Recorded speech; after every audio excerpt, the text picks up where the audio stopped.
संयुक्त किसान मोर्चा लगातार सरकार से अपनी मांगों को लेकर विरोध प्रदर्शन कर रहे हैं और इसी बीच सरकार ने किसानों से एमएसपी को लेकर बातचीत की, लेकिन किसान संगठनों ने सरकार के इस प्रस्ताव को मंजूर नहीं किया। इसी बीच आम लोगों में जो सबसे बड़ा सवाल और कंफ्यूजन है वो है एमएसपी।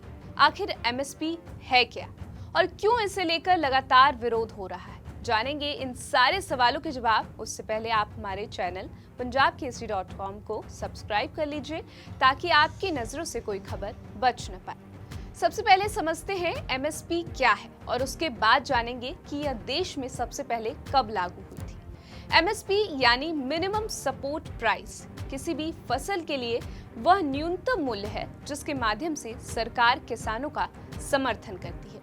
यानी आसान भाषा में समझे तो एमएसपी तय होने के बाद अगर बाजार में फसलों की कीमत घटती है तो भी सरकार किसानों से तय कीमत पर ही फसलें खरीदती है, जिसका उद्देश्य है कि अगर किसी वजह से फसल की कीमत में उतार चढ़ाव होता है तो किसानों को नुकसान होने से बचाया जा सके।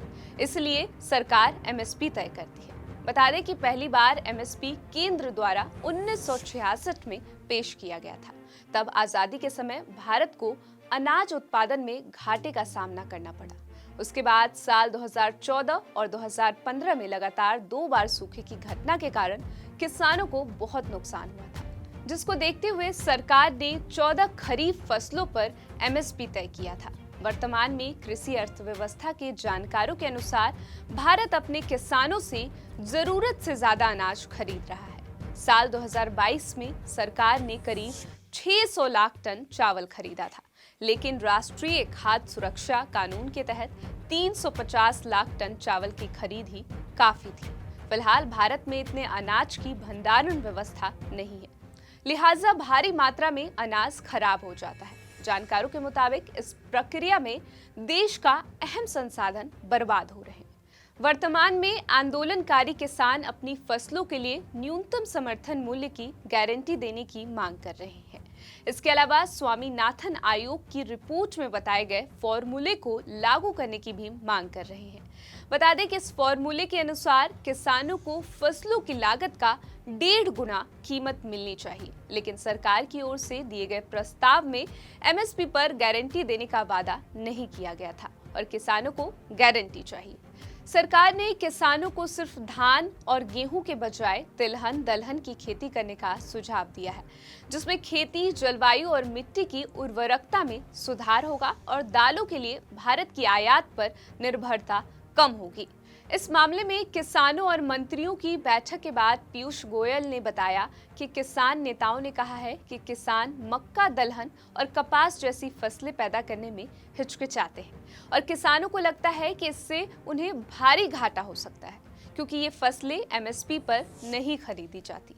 इसी चिंता को देखते हुए मंत्रियों की कमेटी ने प्रस्ताव दिया कि अगर किसान मक्का या दलहन उगाएंगे तो national cooperative marketing federation of India और national agricultural cooperative marketing federation of India उनके साथ 5 साल का कॉन्ट्रैक्ट करेगी। लेकिन पहले भी किसान एग्री कमोडिटी कंपनियों के कहने पर आलू, टमाटर और बासमती धान की खेती कर चुके हैं, लेकिन ये कंपनियां कॉन्ट्रैक्ट तोड़ देती है और किसानों को घाटा उठाना पड़ता है। कंपनियां खरीद का वादा तो करती है, लेकिन अक्सर देखा जाता है कि वो इसे पूरा नहीं करती। आखिर कब तक सरकार और किसानों के बीच एमएसपी को लेकर संग्राम चलता रहेगा? सरकार इसके लिए क्या कदम उठाती है? आखिर एमएसपी को लेकर किसान और सरकार के बीच कब तक ये घमासान चलता रहेगा, या कोई बीच का रास्ता निकाला जाएगा जिससे सरकार और किसान के बीच समन्वय स्थापित हो सके? एमएसपी को लेकर आपकी क्या राय है? कमेंट करके जरूर बताएं और देखते रहें punjabkesari.com।